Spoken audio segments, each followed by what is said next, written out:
a nation called Malawi. And we are the citizens of the country, but some of us are in the diaspora. But Lord, we want to learn some issues relating to governance, government, and what we can input in our country. At this time, Lord, we want to thank you that you gave us that land called Malawi.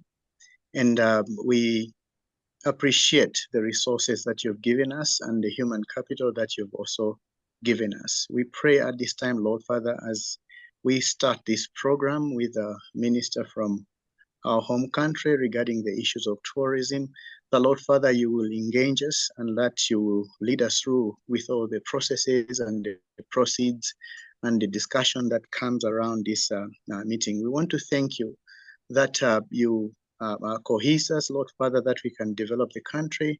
And we pray, Lord Father, that even as we are facing challenges regarding the climate and weather, that, Lord, you can uphold our hearts, Lord Father, that we can be a united force to develop this country. We pray that today, as we focus on the issues regarding tourism and investments in that sector, you open our eyes and you let everyone that engages, Lord Father, that we contribute to the common goal.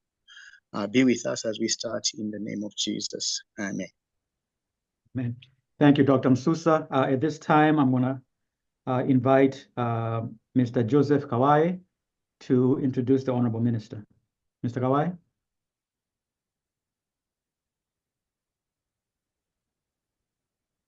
Is he on? Hello. Okay. Honorable Vera Kamtukule, Minister of Tourism, Your Excellencies, Malawi High Commissioners and Ambassadors here present, members of the organizing committee of this webinar, representatives of the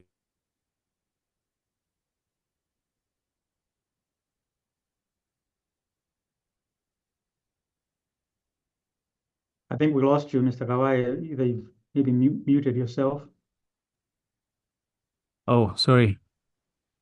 Honorable Vera Kamtukule, Minister of Tourism, Your Excellencies, Malawi High Commissioners and Ambassadors here present, members of the organizing committee, representatives of various stakeholder institutions in diaspora matters, government officials here present, Malawians in the diaspora, ladies and gentlemen, good morning, good afternoon, or good evening, depending on where you are.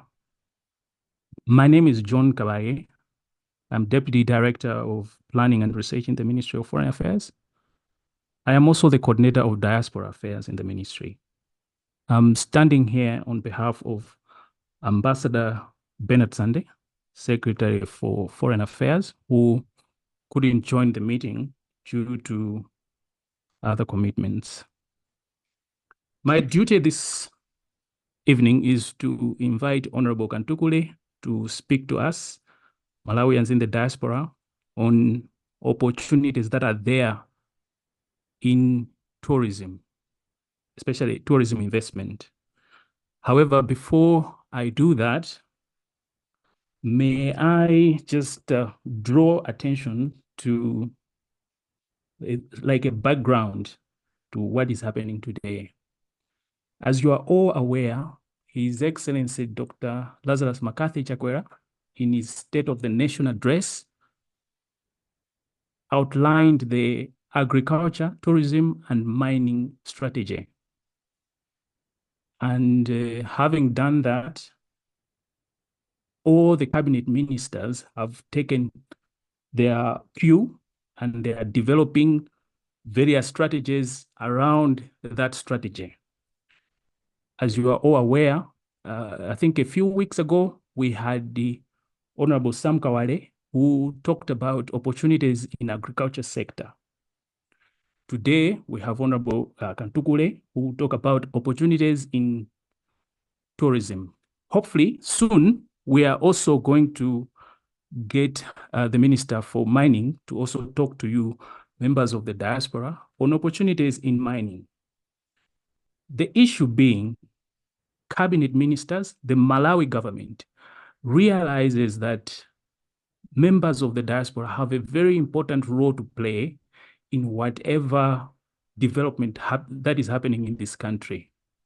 So I think that it's something that we should all be proud of as members of the diaspora, that people at the highest level in government want to share opportunities with us in the diaspora on how we can work together with the government and the country in bringing about development. So I wish to really thank you, Honorable Kamtukule, for finding time to be with us, to share your insights on various opportunities that are there in the tourism sector, knowing that you are quite busy, especially on a weekend like this.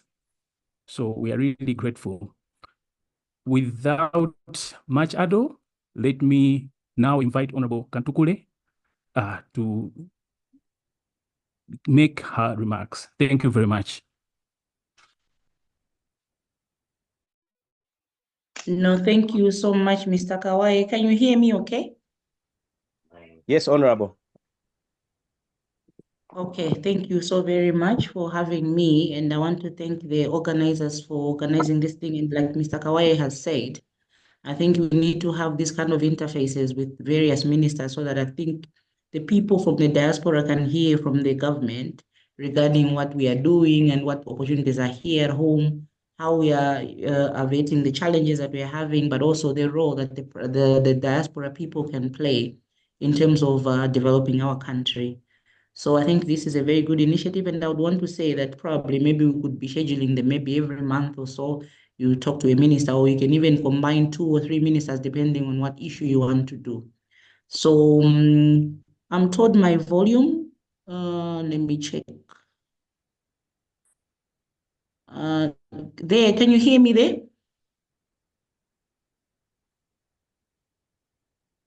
Yes, we can. Loud and clear now. Okay. So allow me to recognize the ambassadors' excellencies that are here. I know that we have the Excellency Kamoto from Zambia. I also know that we have the Excellency from the UK, Mr. Excellency Bisika. I also know that we have the PA Secretary for Tourism, Mr. Simwaka, and several other senior government officials, Mr. Kawai himself, but also members of the diaspora, our business captains there, and our potential prospective investors. I am unable to upload my presentation, so I requested George to assist me to pull it up. So George, are you able to do that now? It's a big file, so I'm trying my best, but I'll bring it once you start, yeah. Okay, so I think what I'm going to do is I'm just going to be giving an overview as we're waiting for the technology. But what I can say is I think maybe it's even better for you just to be listening to me, and then the presentation can be shared later, or at some point when we are in the middle of the presentation, maybe it can be uploaded, but it's going to be shared with you.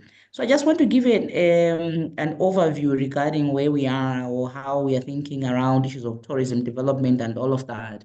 So we are the Ministry of Tourism. We have 2 key functions. Number 1, to develop the tourism sector, but also to promote tourism in Malawi. And as we do that, we are focusing on 2 key elements. Number 1 is product development.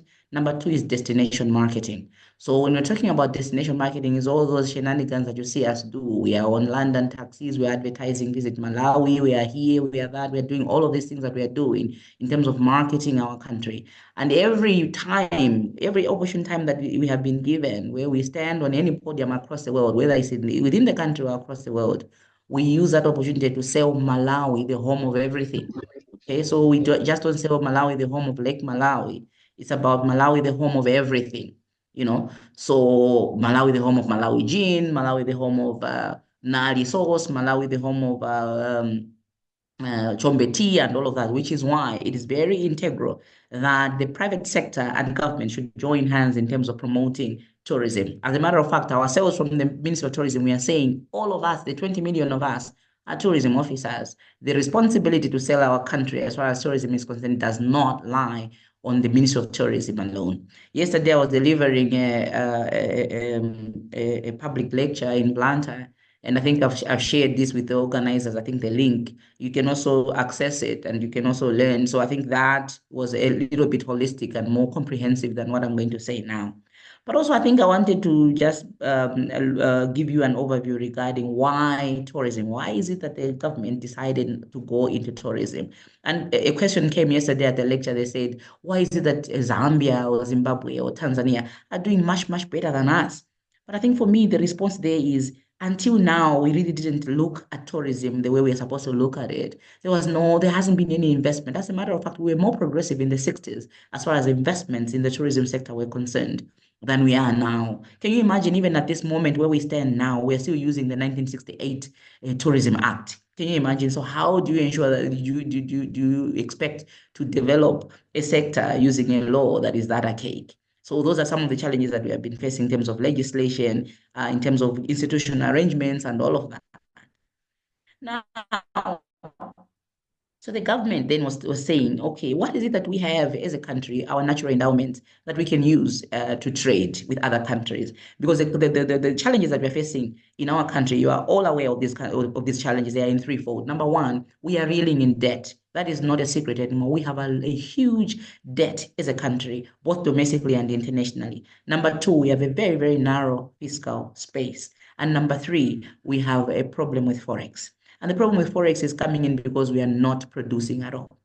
And so we needed to find means and ways of saying, what is it that we have already that is sitting there that we can use to turn into a tradable service or an export? And then when we're thinking like that, tourism, mining, and agriculture were coming very highly, on top of the list.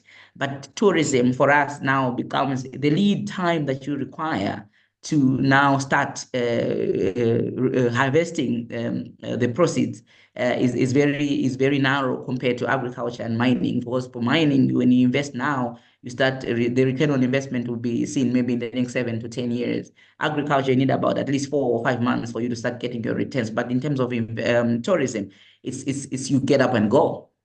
All right, so that's why the president came up with the ATM strategy. Now, I also want to go back a little bit. In 2020, as a country, we decided that we don't want to do haphazard developments. We don't want to do haphazard development. So we sat down and created a vision for ourselves, and that's the Malawi 2063, where we said we want to have coordinated development in all sectors from now until 2063. And we decided that we want to be a middle income country by the year 2030. And for us to get there, we said, okay, this is a 40-year development plan. We cannot really be implementing a project or a program for 40 years. So we created the MIP1, we call it the MIP1, the Malawi Implementation Plan 1. So that's a 10-year program that is helping us now implement the aspirations enshrined in the Malawi 2063. Now, in the MIP1 or the 2063 blueprint, when you look at it, it has 3 key pillars, the fundamental pillars that are holding these strategies. Number one is agriculture commercialization. Number 2 is industrialization. Number 3 is urbanization. So tourism sector is falling direct under the urbanization pillar, and mining falls under the industrialization pillar, while the agriculture commercialization falls under the agriculture pillar. And so the ATM strategy really does not diverge away from the MIP1 or the MW 2063. As a matter of fact, is actually operationalizing the MW 2063 in terms of where can we get the quick gains. So in terms of my presentation, I'm going to talk about understanding tourism, because I think there's been a lot of misconceptions and a lot of myths around issues of tourism. What is tourism? How do we understand tourism? Or number 2, what are the investments opportunities that are there, especially for you in the diaspora? And number 3, what are the investment modes, but also critical support infrastructure that we require? And obviously, I shall conclude. Now I want to go to slide number 3. When we are understanding tourism, exactly what we are doing is we want people to know that it's a high growth export service sector, and it has a very, very huge potential of contributing to the socio-economic development of our country. However, now, I mean, I'm going to give a presentation, because then you disturb the flow of my thoughts. I want the screen to be clear. And also, tourism has a lot of multiplier effects. So on your right, on that slide that is there, we have tourism in front, but you have tax and non-tax revenues, you have foreign exchange, you have high potential for job creation, but also wealth creation. You are aware that the president in his 2021 SONA, he said if he wants to be remembered by having implemented 3 key elements. Number 1, job creation. Number 2, wealth creation. Number 3, food secure. If a country cannot feed its people, then it means it has failed as a country. But through tourism, the country can leverage on tourism to achieve create jobs, but also create wealth for its people, but also food security. Also, tourism can also contribute is an export sector with zero trade barriers, such as quotas and tariffs. But also, through tourism, we can improve the living standards of people, especially the people that are living around areas that are surrounding our tourist attraction area. So, for example, if there's a hotel in a place, so we have Sigerege, for example, in Salima.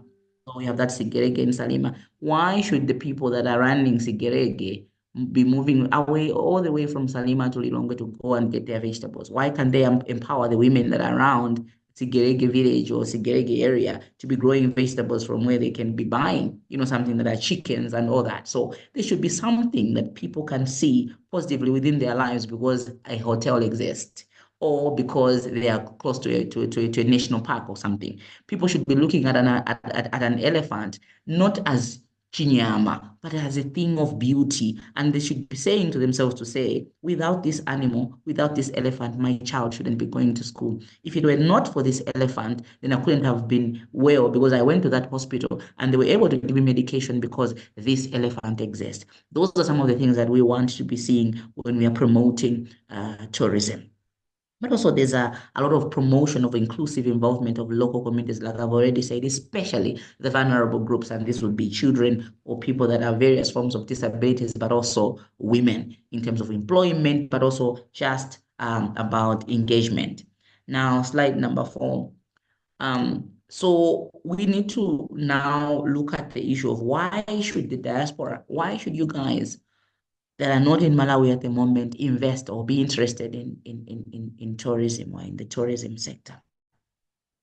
So you need to be a little bit faster.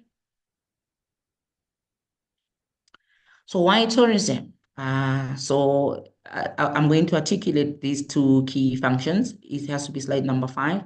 We have 5 distinct product lines that I'm going to articulate just in a minute or 2. But also because at the moment, there's a lot of political will that we have never seen before. Previously, tourism was just like, any other ministry, and it would be moved from here to there, it would be placed there and whatever. But now it's a fully fledged ministry that is standing on its own. But also there's a strong domestic market, which is providing an opportunity for people in the diaspora to invest. As a matter of fact, when we look at our figures, 93.3% of everything that is coming into tourism is coming from domestic tourism, meaning that we have a huge potential there. But also our compactness, we are very, very small. But we are very small, but we are rich in diversity. But also we are very, very big in hospitality, but also size. Our size, we are very small as a country, but our size is not a disadvantage. As a matter of fact, it's a positive for us. Because, for example, a person can drive from Lilongwe to the southern part of Malawi, Blantyre, and be able to go to Mulanje and to see the majestic Mulanje Mountain, but also then go to Majete Game Reserve and see all the big 5, but also go and see the Phiri River and all of that within a very short period of time. And that's what the compactness provides for our people. And then also we know that people that are traveling into Africa, they are looking for something new, something that they've never seen. So everybody, for example, knows about the Big Falls. Okay, everybody knows about Kilimanjaro Mountain, but not so many people know about Mulanje Mountain. Not so many people know about the incredible Lake Malawi. Slide number 6. And so when I spoke about us having 5 distinct tourism products. Number 1, we have the lake. By the way, did you know that Lake Malawi has over 1,000 species of fish in Lake Malawi? And this is the highest number of species of fish in any other water body in the world.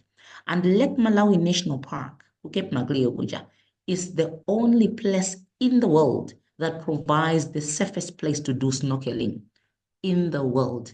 People don't know that. Even Malawians don't know that. But also we have wildlife and nature. We have a beautiful, beautiful country. But also we have culture and people. But also MICE. MICE is a short form for meetings, incentives, conferences, as well as events. Slide number 7. So, like I said, we are very, very rich in diversity as far as our tourism products are concerned. We go to other countries and they only have one thing. If you go to Rwanda, they only have the chimpanzees and the museum, but we have everything. So our diversity in tourism gives us leverage. Slide number 8. So investment opportunities in tourism are therefore for us limitless. And here is why. It is because until now, we have always been looking at tourism as going to the mountain to climb and hike, or going to Lake Malawi to swim. But there's various types of tourism. And also, not everybody likes to swim. Not everybody likes to hike. People are interested in several things. So we have special interests. We have backpacking, or things that young people like. We have adventure. We have health tourism. We have religious tourism. In December alone, from 23rd of December to about 17th of January, the ECG, the Church of Prophet Bushiri, brought into the country over 18,900 people from outside Malawi. That's religious tourism. Those people, all of them, were sleeping in hotels, lodges, and Airbnbs. They were eating, they were buying airtime, they were buying bundles, they were buying all of these things. They bought curios, ziboliboli, and everything else.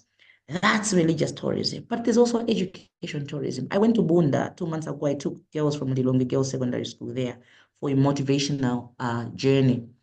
I found people from Rwanda, people from Ethiopia learning at the University of the Luana. You know, that's educational tourism. But also there's funeral tourism. When you travel from one place to another to attend a funeral, you're buying all of these things that you're buying. You are impacting on the social economy of that value chain, that jurisdiction. That's funeral tourism. But also there's business tourism, sports and recreation tourism, ecotourism, leisure tourism.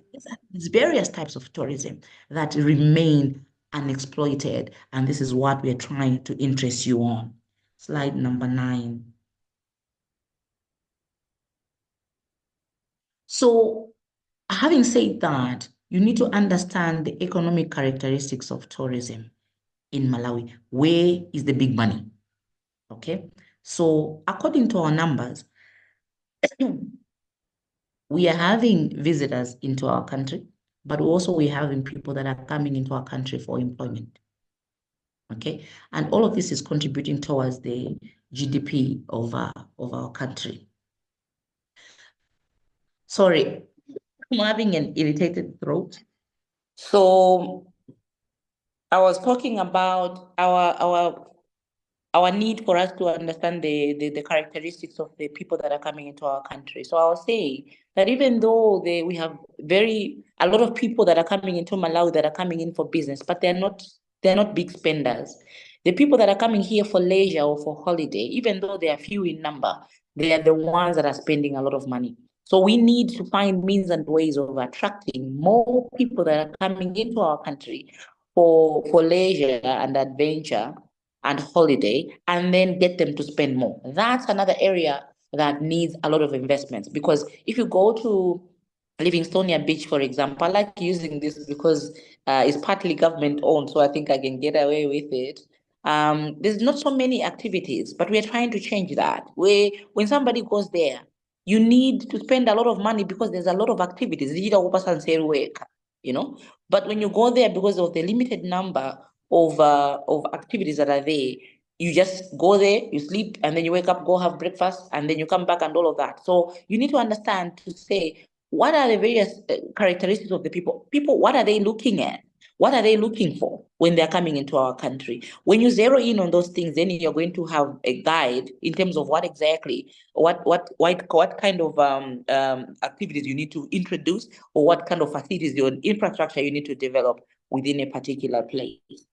And then the other thing, you need to go to the other slide. where I'm talking about untapped market potential within the region. Yes, that one. The next one. The next slide. Yes. If you look very closely to this slide, we are receiving a lot of visitors from across the region, from our neighboring countries. So we have Mozambique, Zimbabwe, South Africa, and Tanzania giving us a lot of visitors. What that means is there's a potential for us to do regional integration. Because it's not cast in stone that when somebody comes from Spain or Germany, they're coming to Africa, and then they go to Tanzania, they go to Kilimanjaro, and then that's it. There's a potential for us because Tanzania has Kilimanjaro, but they don't have Mulanje Mountain. They don't have the Lake Malawi. So what they have, we don't have. What we have, they don't have. But when we collaborate, we will be able to provide our visitors or people that are coming into Africa a holistic African experience. And that's why we are focusing very much on regional integration. Now we are talking to our counterparts in Kenya. We are integrating with our friends in Zimbabwe, Zambia, Tanzania, so that when we do these regional integrations, the visitors that are coming into these countries can also come into Malawi. And this is also where the issue of the visas is coming in, because our friends, they're part of the Univisa, but also they're part of CASA. So the CASA visa, what it does is that when a person lands in Lusaka, for example, where they'll pay $50 and they will be able to access Angola, Zambia, Tanzania, Mozambique, Botswana, Namibia. I think 5 if it's not 6 countries. But Malawi is not part of CASA, and we are also not part of Univisa. So even though we have taken out the visas for that additional 79, we are still being disenfranchised as far as harnessing or leveraging on what our friends are able to leverage on, because we have we have taken ourselves out of the picture. So we are trying very much to invest or to be coordinated regionally so that we can also participate and also get visitors that are coming into the countries that we are neighboring with. The next slide, please. So the untapped potential of tourism is there because now, I think you've heard about issues of connectivity where we don't have so many direct flights into Malawi. That also is a disadvantage to us, and that's true. So what we need to do there is now, how do we shorten the distance? Because from someone to come from Germany or America to come to Malawi, they have to get on 3 or 2 flights at the most. A minimum of 2, a maximum of 4, perhaps, So we need to shorten the distance that it takes and the time that it takes for someone to come into Malawi. And also we need to ensure that the purpose for coming into Malawi changes. And also the duration that somebody takes to come into Malawi also changes. Next slide.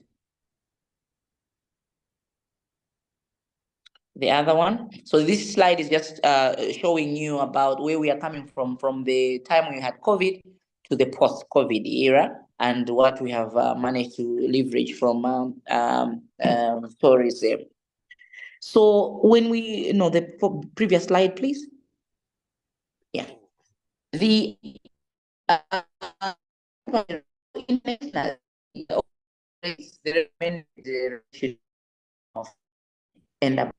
but when you look at our figures on the right there, our occupancy rate for most of our hotels, lodges, and Airbnbs is less than 40. So we are really not doing well. However, there's a caption there underneath, it's in orange. We are saying this is not a true reflection of what is the situation on the ground, because we know that a lot of people are going into Airbnbs that are not even registered by the Ministry of Tourism. They don't even have certificates, but they go there because in Dominicum cheaper. They can pay 40,000 than for them to go to Sunbed and pay 200,000 or 150,000. So what that means is that people are paying cash, and that money is not going into the system of government. So we're not able to connect into that amount, but also collect that data in terms of occupancy.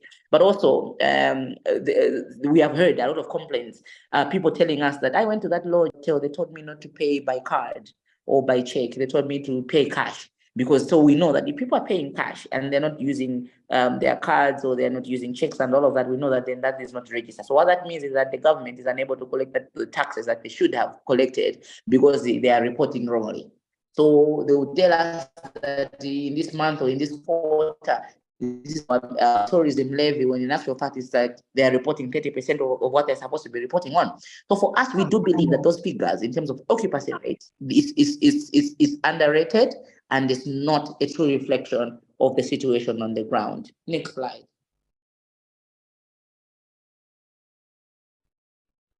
I've already spoken about this. Next slide. Now, so in 2021 April, the President of the Republic, Dr. Lazarus Makatheja, he launched the Malawi Tourism Investment Master Plan. So this is a master plan that is going to take us from 2022 to 2042. Now, the master plan, what it did, it identified 103 projects across the country, from Chitipawenya to Sanjamaga. We have 103 projects in tourism. However, we isolated 10 priority projects. Even if we were to implement about 4 of these projects, we are going to change the landscape of tourism in our country. And that is where you need to come in. And that is what we are trying to interest you tonight. Next slide.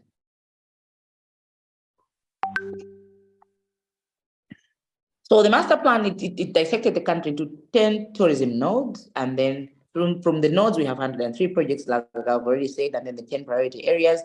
Now, 10 priority projects. Now, these 10 priority projects, we have already passed the pre-feasibility stages. Okay, so I'm not going to go into details regarding these projects. You're going to see them, but they are spread across the country. Next slide.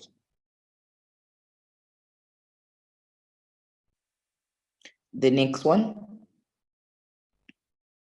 Next one.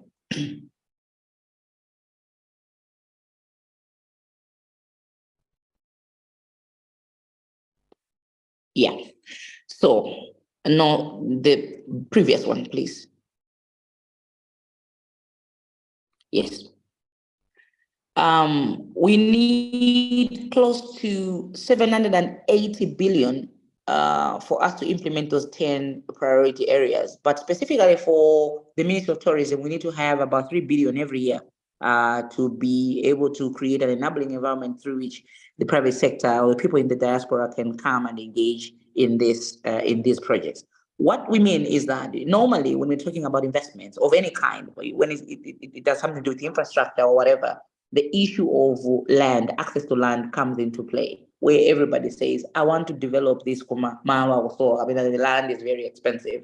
So what we are doing as a government already at the moment is that we've already started taking away that impediment to tourism development. For example, in T.A. Maganga in Salima, we have already purchased 52 acres of land on which we are going to have an integrated project. Now, why we're doing integrated projects is that just like I was talking about the MW 2063, where we deliberately decided how we want to take our country forward as far as development is concerned. So any other person that is going to bring us money, but if it's not directly connected to the MW 2063, as a country, we are going to have serious problems accessing those funds, because that's how we have always been doing our development, haphazardly, ad hocly, and we're still here. So that's why we said we need to have a blueprint. And we even went further to change the law so that politicians, whether we change political governments or whatever, whoever comes in will still be able to implement the MW 2063. Even with the law even says your manifesto must reflect how you're going to implement the objectives enshrined within the MW 2063, the MIP1 and all of that. We did that deliberately so that we shouldn't deviate from the decisions that Malawians made for themselves. So now we're doing an integrated project to tourism development. What that means is that we're just not going to have a place of a land and then we just build a hotel and that's it.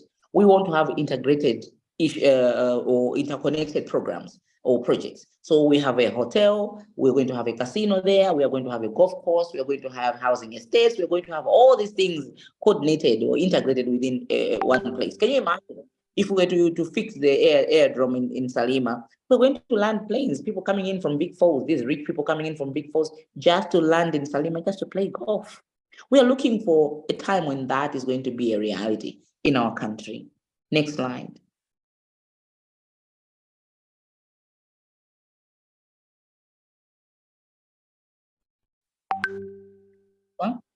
So this is a Mpinganjira mountain. So at the Mpinganjira mountain, we want to have the cable car project, you know. So because we realize that not everybody wants to go to Mpinganjira mountain to hike, you know, people just want to get there, summit on top and then come down. But the issue is now, once they come down, what now?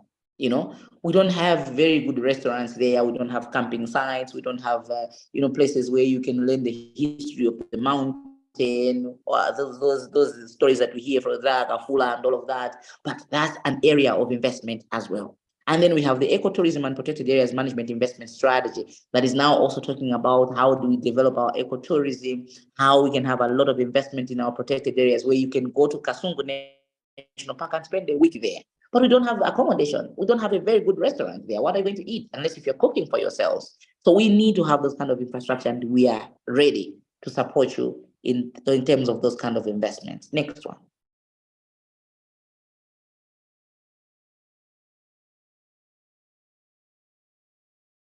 All right. So no, before that, in the slide before that, yes. No. One, yeah, this one. So at Kasungu National Park, for example, we need to have chalets, we need to have a restaurant, we need to have several other, we want to have an eco lodge there. So you know that an eco lodge will need a restaurant, a kitchen, all of these things that we need to have. But also at Nyika National Park, we also need to have a camping site, we also need to have accommodation, we also need to have all these things, and eco lodge as well, a play center, and all these. So we are ready to provide this information regarding how you can access and how you can link in. Next slide. So these are just photos. This is Nyika National Park. By the way, personally, Nyika is one of the most beautiful places that I've ever been to in the world. It's amazing. It's an amazing place. Next slide. So we translocated, by the way, before this slide, please, the one that is showing the elephant, there's something that I want to say there. We translocated, I think over 500 elephants to the Kasungu National Park. That's the biggest translocation ever in the world. So we took this from other parks, Majete and somewhere else, into Kasungu National Park. And to do this exercise, it is not easy at all. As you can see, we needed those big trucks, we needed experts, we needed to disorient the animals before we move them and pack them into these vehicles, these large tanks that we use and all of that. It was a very, very tedious exercise, but we did it. And it still remains one of the largest exercises of that kind in the world. Next slide. Next one. Just go. Continue going. Continue going. Okay. Now, we are aware that we need critical support infrastructure. So we know that this issue that comes in when people are talking about this is the issue of roads. Oh, Minister, the Mangochi road is not good. The Nyika road is not good. That is true. So we are committed as a government to build and rehabilitate the infrastructure that has to be connected to the delivery of tourism. So we have the airstrip in Salima, Mangochi done and extended so that we could land bigger planes. The one in Likoma, one in Mzuzu, one in Karonga. It will make things easier, even the interconnectivity within the country for domestic tourism as well, and not just for our visitors that are coming in out of the country. And then we are prioritizing roads to prime tourism sites. At the moment, what we are doing is that we have approached an all of government approach. What that means is that when the Minister of Transport and Public Works sits and is looking at the roads that he needs to do within a year or a particular period of time, he's going to look at those roads that are going towards our tourist destinations, roads that are taking us to mining sites, for example, roads that are taking us to mega farms, for example, so that when farmers are done with their proceeds, they can be able to transport their products to the markets or export them outside the country. So that is what we are doing as a government, but also we are building and rehabilitating water landing infrastructure. We are investing at the Ministry of Transport and Public Works. I'm told they have now purchased water vessels, which is very, very good. As I'm speaking to you now, the jetty in Lukoma is almost finished. It is being done by Motor Angel. It's being finished. So there's this bits and pieces of the infrastructure development that is happening in our country that is going to contribute towards improving the quality of our tourism products. And then the Ministry of Lands at the moment, you are aware, you are Malawian, so you've seen the infrastructure that is along our lakeshore. Some of it is very, very bad. So what the Ministry of Lands is doing at the moment is they are zoning all the lakeshore land so that we can try as much as possible to reverse maybe the mistakes of the past. But it is going to be a tough exercise, but they're doing that. So once that is done, that land that is going to be left that is not belonging to anyone or something is going to be demarcated and then I think offered to people for investment. Next slide. Now, what are the possible areas of support or collaboration between the government of Malawi and Malawians that are in the diaspora? Number one, destination marketing, both for domestic and the international market. I've already spoken about destination marketing, what it is all about. This is advertising, marketing Malawi. So now those that are in London or the UK, you know that we branded those taxis with Malawi messages in London, but we also did the same in Germany. We are in Berlin with the same taxis and would want to be in the major cities across the world as well.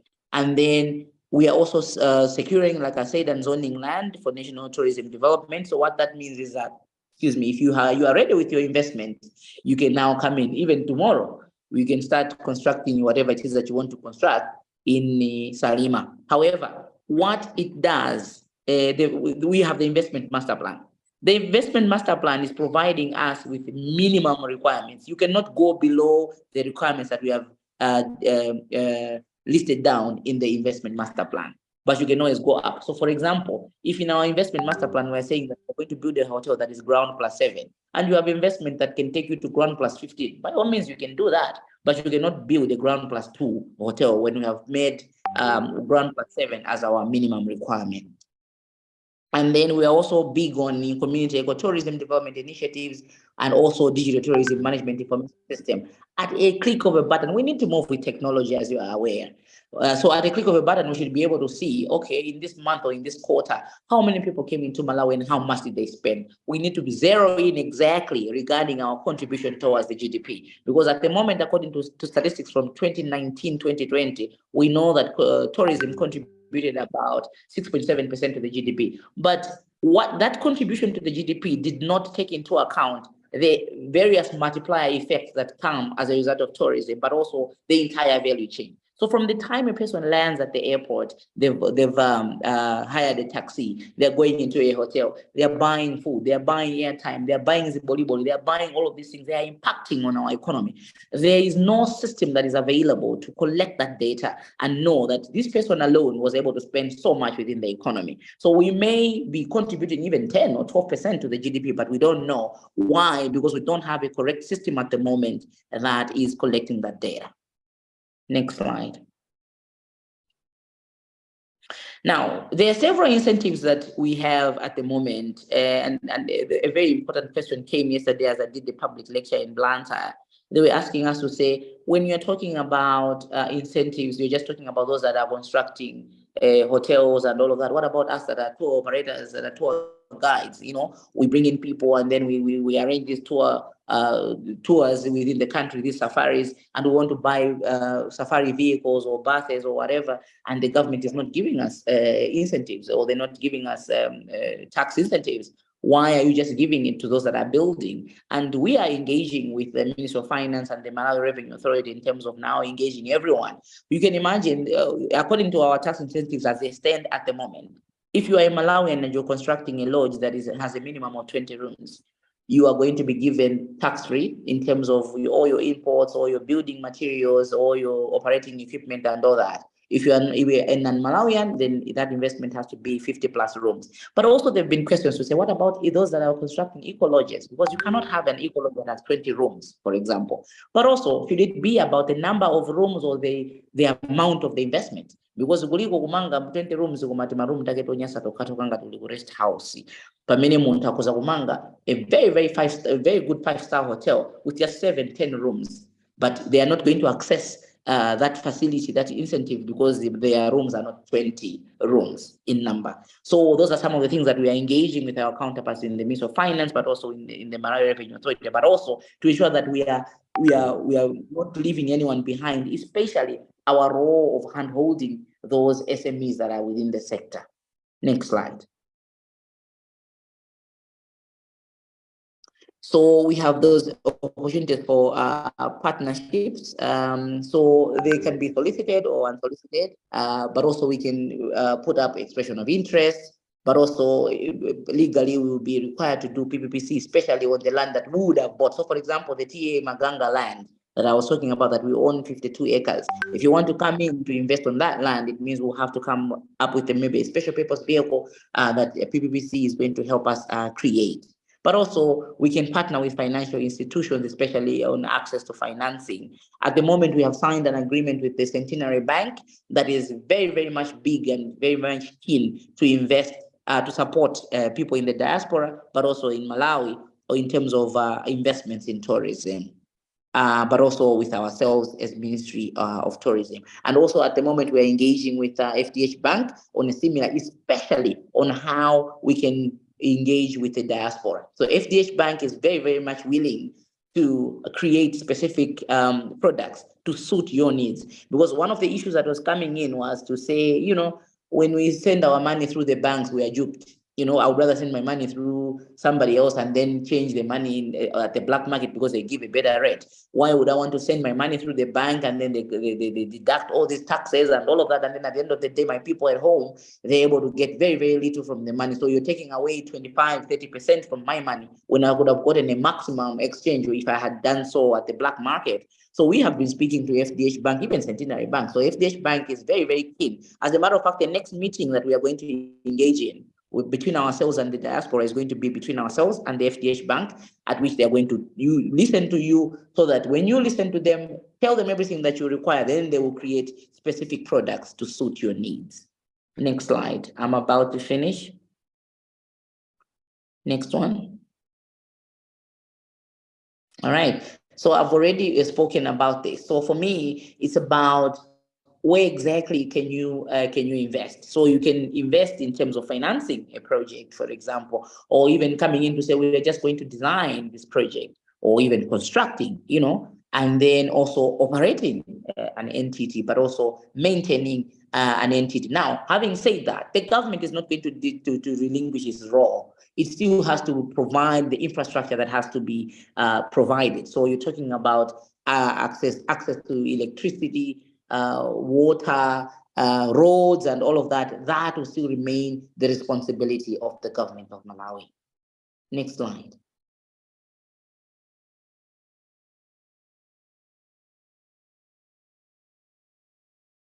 All right, but I think that will, if that can be the last slide, that would be okay. This is my conclusion. So Malawi has over the past year attracted both local and international investments, especially in tourism accommodation industry. But there's more. We need to do more. The conference that Bushiri held in December, it exposed us to the fact that we don't have enough accommodation in Lilongwe, for example. Those 18,900 people didn't have spaces. People went as far as Mponera. They were going as far as Kwana. They were going as far as Kunamitete to get anything that has a bed. So it shows that.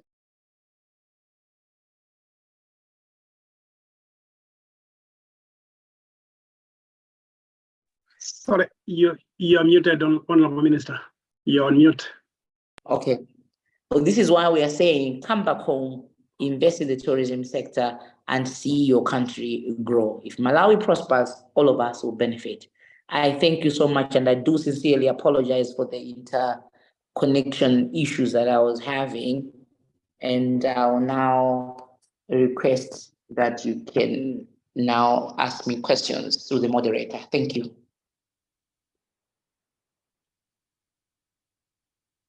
Thank you so much, Honorable, for the brief, quite informative, and good to see that there are so many avenues that the diasporans can leverage on as we look at promoting Malawi together. Yeah, we are getting into question and answers, and I've seen that there are quite a few questions in the chat here. Of course, quite a number of them have been touched on already by the minister, but still more my co-anchors who look into them and will read them out. But maybe the first one as we do that, Honorable Minister, is just to touch on a few questions that have touched on the general infrastructure. Someone is asking about the road network, which tends to be quite key in tourism. Somebody was asking about the airstrips and the airports. Then another touched about internet connectivity, which are facilities that tourists would be needing when they come there. Right from the time they land at the airport, they need to connect with people that will be picking them and hosting them. We don't have all those. Maybe if you can just touch in brief on the general infrastructure that is supposed to be supporting tourism. And then we'll get into later questions. And already I'm seeing quite a few hands here. Yeah, we'll touch on all of them. Thanks, Honorable Minister.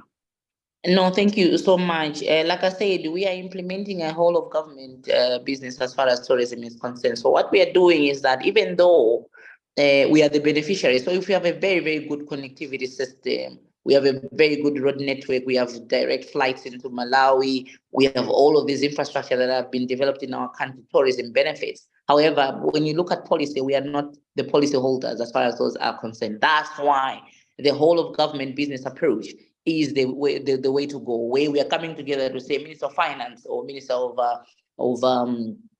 Transport and Public Works, this is what we want. How do we best do this? And that's why everyone now, everyone is speaking, they're talking about the MW 2063, they're talking about the ATM strategy. It is because we are coordinated as government to say we want to do this thing. So we are pushing ourselves. But be that as it may, even though it is the responsibility of the ADL, Aviation Authority, Minister of Transport and Public Works to look at issues of airports, airdromes, and all of that, we know how important these are. So we are still pushing investments in that regard. We are still pushing the Minister of Information to say we want a very good working internet at our airport, for example. Because when people land, they're waiting for their vehicles or they're waiting for their flights. They still want to be connected to their people and all of that. So these are small things that have a very, very huge impact.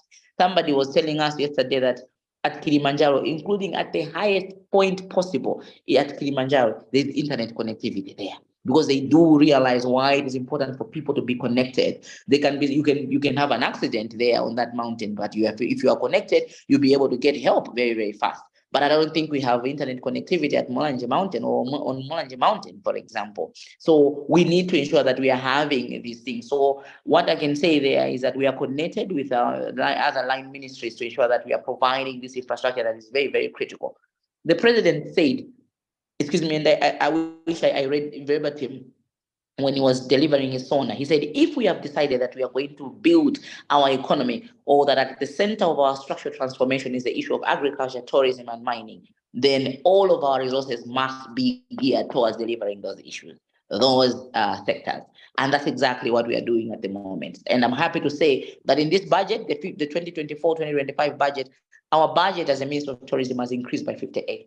So that is going to give us leverage and leeway to do what we are expected to do in terms of destination marketing, but also creating an enabling environment where the diaspora or the investors can come and get a return on their investment. Let me respond in that way. Thank you so much. Quite a few hands here. So what we'll be doing is that we'll be picking batches of 3 questions at a time. Make sure that you are very brief in not more than 30 seconds in asking your question, and then the minister will take them together. So we start with James, then Nick Ngwira, and then the third one is Linda Chikungu. Thank you. Okay, I've got 2 brief questions. I wanted to ask, the first question is, how will you support us should we wish to join, to form partnerships? And secondly, is there a minimum or maximum number of people, individuals in a partnership? Because with the previous presentation by the Honorable Minister of Agriculture, we tried to form partnerships, but we didn't go anywhere.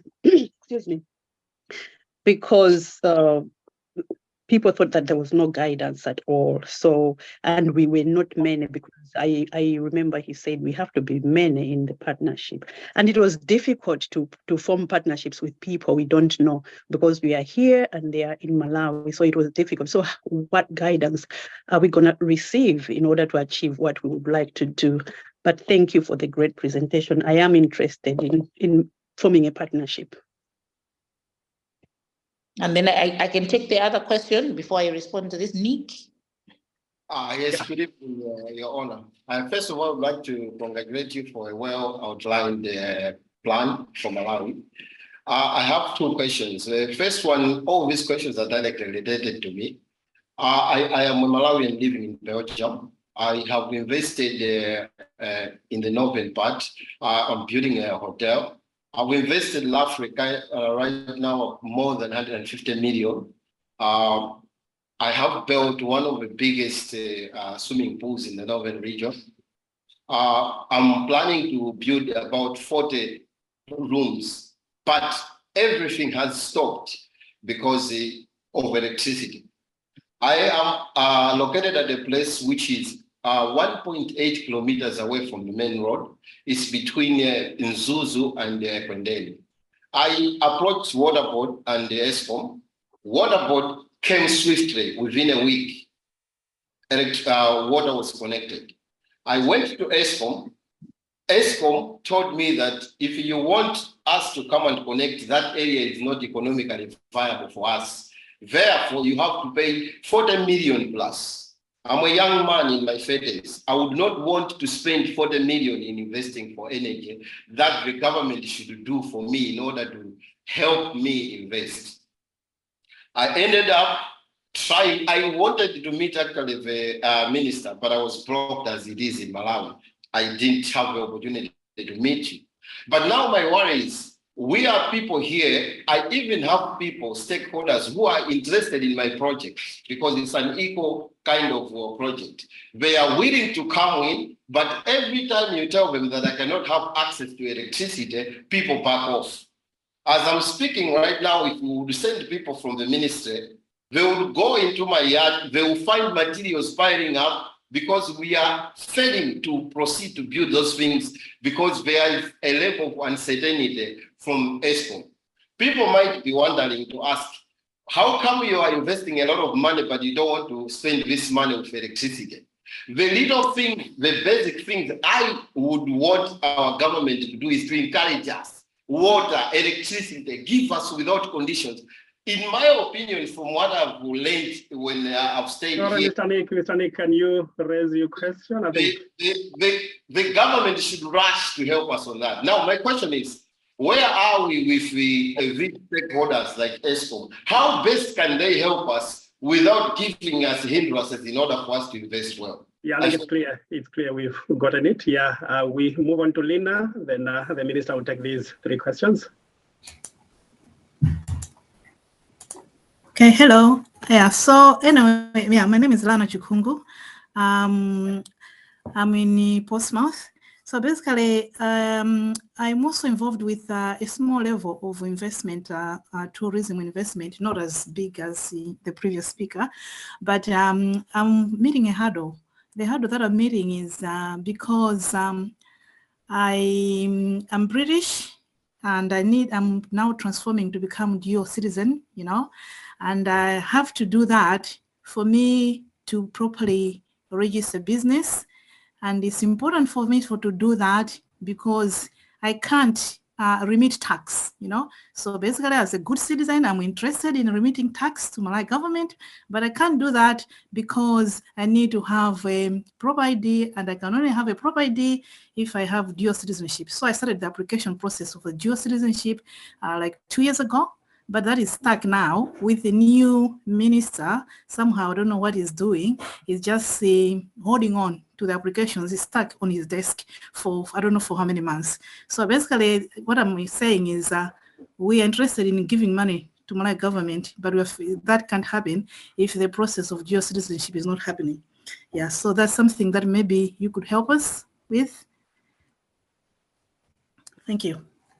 Okay, thank you so much. I'll start with Linda. The issue of dual citizenship also came up yesterday at the public lecture. So what I told the person that had posed that question was that I'll look into it separately, because I'm really not sure regarding how the issues are being handled within the Ministry of Homeland Security.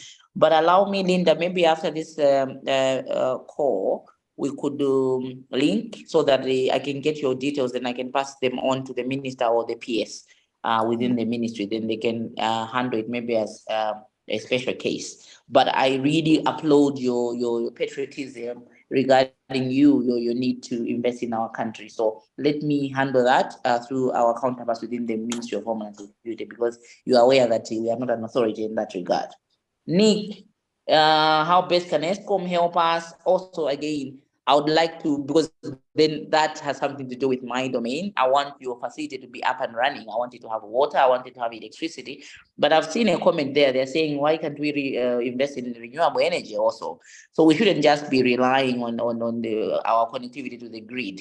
We should be also investing in renewable energy. You know, where we're going now, the facilities that are going to be taking care of the environment are going to be the ones that are going to be attractive even for those people that are going to come from outside the country. So we need to invest so much on sustainable renewable energy, where we're going, issues of gas, issues of solar energy and all of that. So you may want to look into those areas, as well as we are looking at your connectivity to the grid as a backup plan. So I think I also want to have your details, and then I'll pass them on to my counterpart within the Ministry of Energy. I'm not really sure, but usually the Minister of Energy meets people or he speaks to people. So I'm just a little bit surprised that you never or was able to meet with him when you were here, or your counterpart or your proxy. But I'll try as much as possible to get this into on his front desk. Chims. The minimum number of people for a partnership. I don't think from tourism we have a set minimum number of people that can come into a partnership. But I think what would really work would be to create a special purpose vehicle that is going to run that kind of investment. And also the size of the investment will determine what kind of, how many partners should be involved. What we are doing, let me maybe talk about this, is that we are aware of the enormity of the investment that we are sitting on when we are talking about our counterparts within the diaspora. And I think that's why the Minister of Finance, in his speech, in his budget statement, he spoke so much about people in the diaspora. He knows, and all of us are aware that always when we're talking about investment in mining, we operate from a point. Yes. Are you stopping me? No, might have been an interaction from somewhere. Not us. Carry on. Okay. Yeah, so we operate from a perspective of we don't have money. As Malawi, the government doesn't have money. But we have people like you in the diaspora, and the 10 of you can manage to come together and invest in mining, a very, very big mining company. So we are relying on people that are coming from outside to give us their money to invest in our mining sector, and they're duping us. They're wasting our time. If you talk to the Minister of Mining, they will tell you, we have had a lot of time wasters as far as investment in mining are concerned, and now our eyes are open. So that's why ourselves, we are saying we need to do something. Let's change the trajectory. Let's change the way I've been doing things. And so for me, I think from our perspective as tourism, there's no set minimum number of people that can come together to do a partnership to invest in tourism. I don't think so. But what can happen, especially if you were to invest on land that belongs to us, that we would have purchased as a ministry, we will have to go into a PPPC through the PPPC Commission, and then create a special purpose vehicle that is going to run that partnership. But you can also organize yourself and then talk to us regarding how that can work. What we are saying now, even when we're talking about incentives, what the law says, the tax regime and whatever, the law for us is providing the minimum requirements, and then what it is saying is that don't go below this. The law is giving us a minimum requirements and also a guide. What we can do above that can actually be handled case by case. So we will look at the investment. We will look at where it is going to be done and all of that. And then we are going to have a special kind of arrangement to ensure that we are implementing that kind of project. So for me, I think it's limitless regarding how we can implement these things. So there is no set number of people that can be in a partnership. I think let me, moderator, respond like that. Thank you so much. And good again to see that we can use this avenue to get some of our needs addressed through the connections that respective people might require from the government. And thanks, Minister, for doing that. We'll pick up the next 3 questions again. And then after that, I will request my colleague Dalitso to read some of the questions that have come through the chat. We are now proceeding with Nicholas, and then Alex, and then Mr. Mwenye. If the 3 of you can raise your questions, we get those answered, then Dalitso will come up with some questions that are on the chat. Once you've raised your question, try to put your hand down so that we can just be focusing on those that are still pending on the list. Mr. Nicholas, you can proceed. Yeah, hi everyone. My name is Nicholas, I'm Greek, so it's an honor actually to be with you here just to try and understand all the important actions that you're taking on tourism development and how you mobilizing the diaspora. So, Honorable Minister, my question has to do not only on the understanding of how you try to activate diaspora on the investment side, asking the Malawian diaspora to invest in Malawi when it comes to tourism development, but also if there are any other areas where you consider engaging with your diaspora in changing the travel perception of what Malawi is and what Malawi can offer. I'm speaking from the point of view of a diaspora and tourism expert myself. I'm a migrant. I don't live in Greece. I live abroad. And we have seen that the activation of diaspora falls into various different areas. One of these might be they become ambassadors at the place that they live in, at the countries abroad. They're the ambassadors. They're the ones who are showing what Malawi is, and their friends and relatives that are not Malawian have the possibility to say, hey, I didn't know that you have that in Malawi. Can we go together? So if that happens, how you incentivize that connections? And when it comes to health and safety, because that was mentioned in the comments before, during COVID-19 pandemic, there were countries that activated the diaspora just because if you go to a place during a crisis or during a global pandemic that we had with someone from there, you feel more safe. You feel that, yes, I can go to, for example, to Malawi if I knew a person from Malawi and I was going together as a friend. So there is an overall strategy and system that can help you activate that. If it's not on the plans at the moment, I would be very happy to discuss with you more on this. Okay, next question.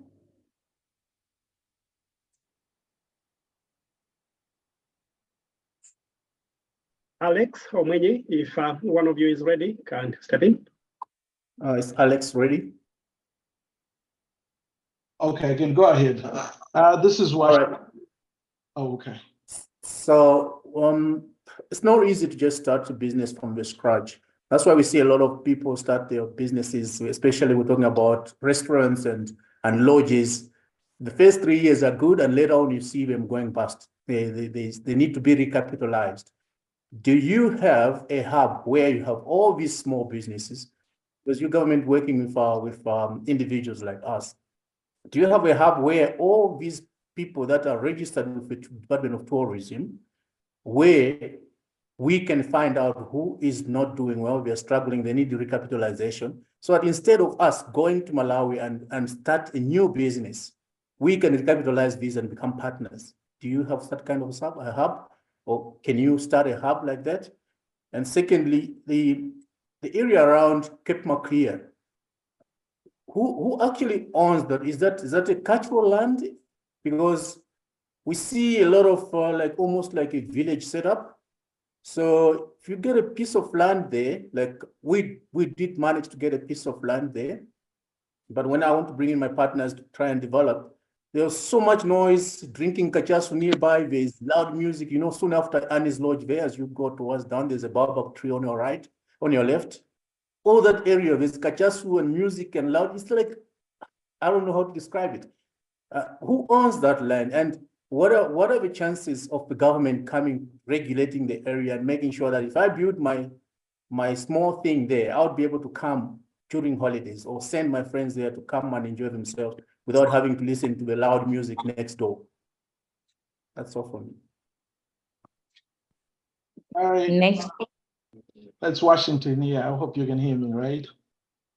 Yes, I can. Okay, great. Firstly, allow me to extend my heartfelt appreciation to you, Honorable Minister of Tourism, Vera Kamtukule, for your unwavering commitment to ensuring that our nation as a whole, the warm heart of Africa reaps and benefit from this, and more especially contributing to the economic growth and development.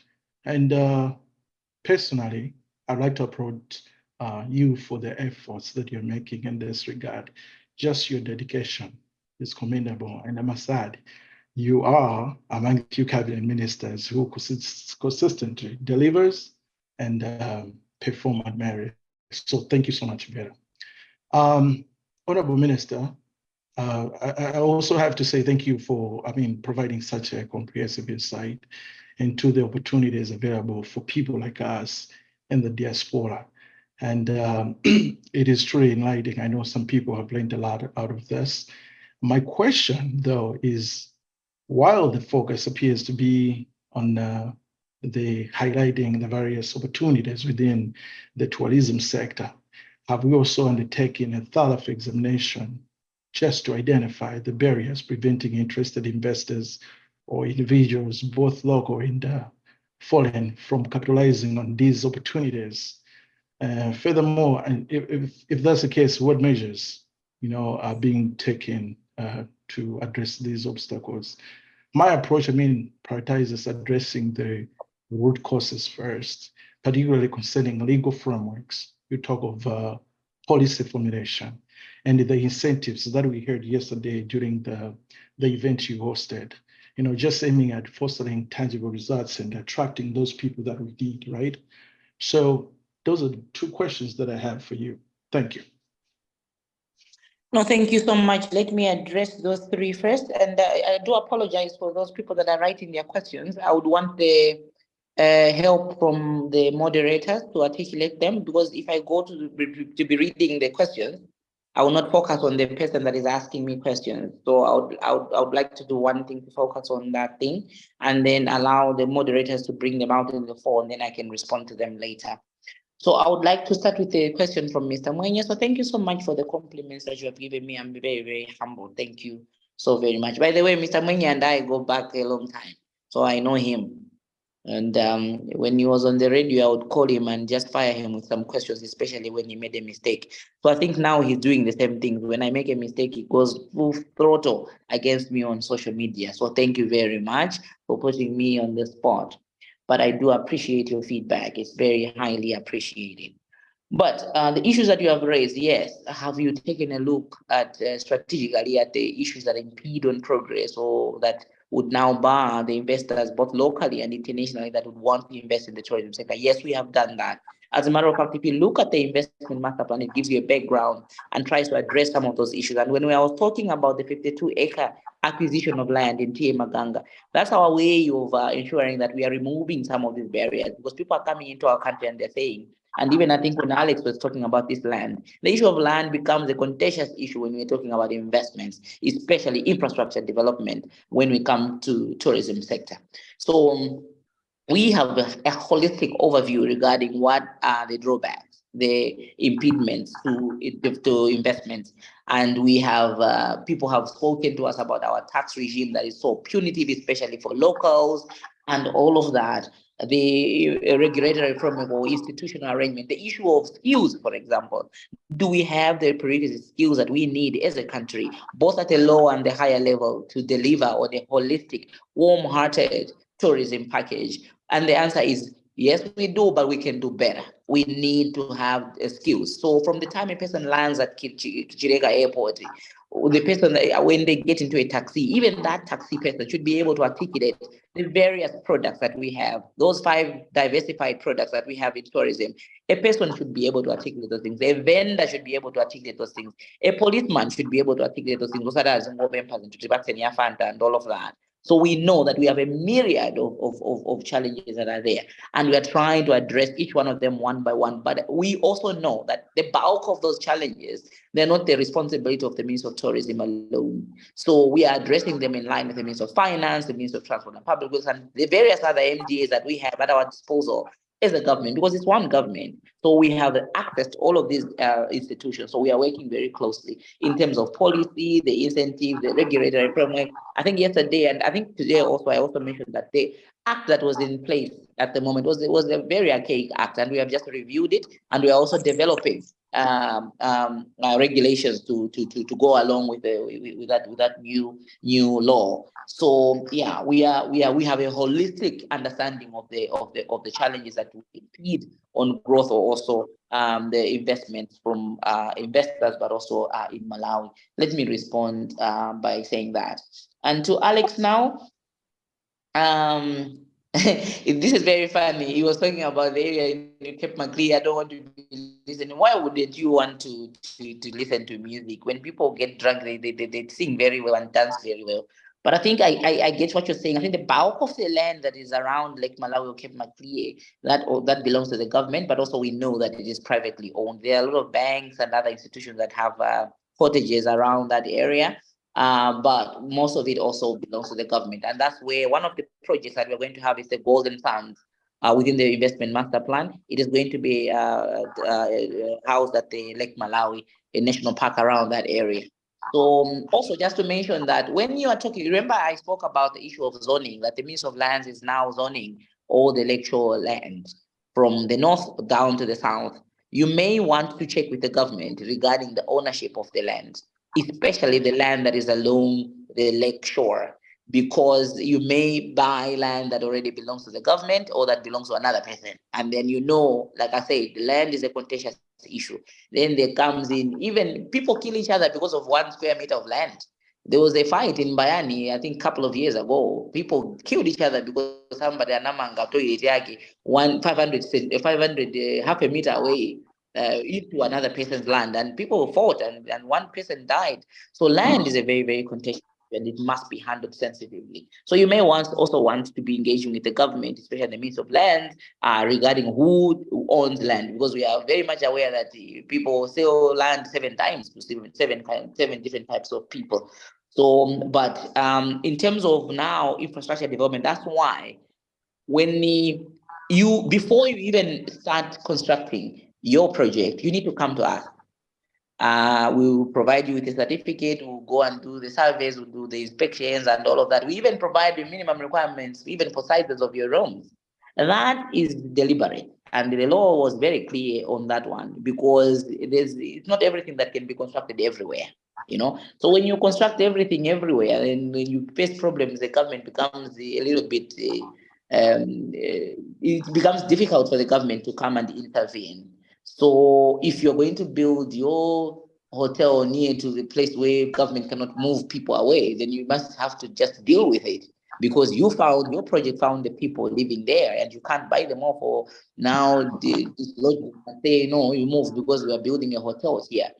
So those are some of the things that you need to liaise with our ministry accordingly before you start constructing or investing in a place. So what I would advise, Mr. Alex, is that you get in touch with our colleague from Mangochi that is going to go and survey your land and advise you accordingly. And he is going to give you perspective regarding who owns the land that is close to yours. So that once you do your investment, sometimes you wouldn't want to water down an investment because it is not properly located, or people wouldn't want to come to say,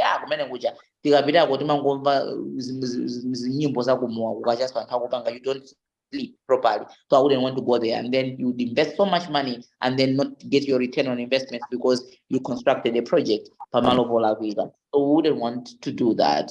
Yeah, and then I like your idea of investing in an already existing business and all of that. And yes, the answer is yes. We already have a database regarding who is who and who is doing. And I think at the click of a button, we'll be able to tell who is not doing well when we look at the tourism levy payment. you can tell you are in the opportunity or propensity to pay because maybe we can be able to do that, and then link you accordingly to say Parliament many can partner with you, and then you can do all of these things. Where people don't believe or trust each other. So when it comes to issues of, especially when Malawi and invest in the Monte, that is where the government comes in now to say we can broker this deal between you to ensure that both parties are their needs are taken care of, so that the are being disadvantaged. So we can definitely talk about that. If you are interested in maybe investing in a particular thing, just say but business be able to give you that kind of information. Mr. Nicolaus, I would really very, very much want to hear about your idea. I don't think that idea, the one that you articulated on the health issues and whatever is being done here in Malawi, but I would really want to hear about what you would have to say about that. And if you already have an existing concept that you may already have, you can just WhatsApp me on it, and then that is going to be to provide a basis for our discussion. I would really want to know, how do you incentivize people that will be advertising? Like I said, all 20 million of us are tourism ambassadors, and the fact that you're staying outside the country, you are a tourism ambassador. You don't need a badge from the Ministry of Tourism. You don't need certification from the Ministry of Tourism. You don't need to be incentivized. The fact that you are a Malawian and you are outside the country, you, by nature, you are expected to advertise and talk good about your country.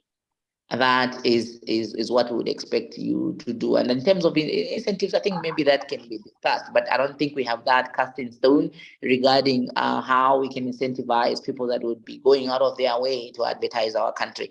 Our belief is that when you do these things, and Malawi is doing well socioeconomically, all of us have something to gain. So it's just not about the government alone. The government is the people. The people are the government. So when the government does well, when Malawi does well, everybody does well. You are going to be proud to say that is my country. Even though I left 15 years ago, but that still remains my country, where my birthplace, where I come from. So it doesn't really matter. So we don't really have set incentives regarding what we're going to do to people that are going to be flying our flag high wherever they are, but we are going to be proud of them and recognize them accordingly. But maybe that's something that we can look into regarding how we can incentivize so that we spread the word. Because what is going to happen is that because people, you are living outside the country, and if we create a euphoria or some noise about our country, the world is going to start paying attention. So I agree with that strategy. It's going to be part of our destination. Next set of questions, please. Thank you so much, Mr. Dalitso. If you could read out your questions.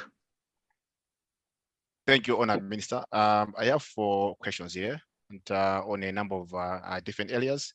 The first one is about diaspora investment incentives. Could you elaborate on the initiatives in place to incentivize the diaspora community through interministerial collaboration and investment mechanisms facilitated by the Reserve Bank? The second one is on local tourism and hotel rates. What measures have been taken to boost local tourism, considering the high hotel rates that may deter domestic travelers?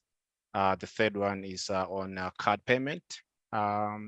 What strategies are being implemented to encourage the use of cards for payments at hotels, restaurants, and private-owned stores to address the cash daily withdrawal limits for foreign cards at ATMs? And the very last one is on community involvement in tourism. How is the ministry strategizing on incorporating local communities as service providers to support the sector, similar to practices in place like in Zanzibar? So those are the set of questions, Honourable Minister. Thank you. I'm sincerely hoping that I got those right. I'll start with the last one regarding community involvement in tourism and all of that. I think last year, 2023, we were looking at people, planet, and what was the other P? Prosperity. When we're looking at the National World Tourism Day, I think that those are the 3 key elements to say when people have invested, we need to have they need to have a return on their investment, for example. But there must be some positivity that is happening or going back to the people because they are living close to a tourism facility, for example. And then the planet. You should ensure that your entity does not hurt the planet. As a matter of fact, it must enhance the planet. And that's where the renewable energy comes in and all of that. So we need to be deliberate regarding our role towards the planet, our role towards the people, but also our role towards ensuring that we are actually making money. Because no one would want to invest in anything when they don't want to get anything out of it. That's not true. So we want to see that when people have invested their money, they're able to get something out of it. When people have invested their money, they're able to take care of the people, especially the ones that are surrounding the community, but the entity, but also they're able to take care of the environment. So we don't want to see cutting down of trees or pollution of water, pollution of the air, because this facility is coming in. Yes, we want development, but we must ensure that we are safeguarding the next generation by taking care of the planet. So we actually have a strategy on ecotourism, on how best we can ensure that we are promoting ecotourism behaviors within the tourism sector. In terms of card payments, hotels, yes, that is where the country is going at the moment, where now even we have the mobile money. So even when you go into villages, people are trading in mobile money. So they will sell their mbuzi, they will sell their goat, and then they're not, cash is not exchanging. People are just paying each other on Mpamba, Airtel money, and all of that, especially in those places where they don't have banks. But now we know that even banks are going into the most remote places. Just last month, FDH Bank opened the first ever bank in Likoma Island.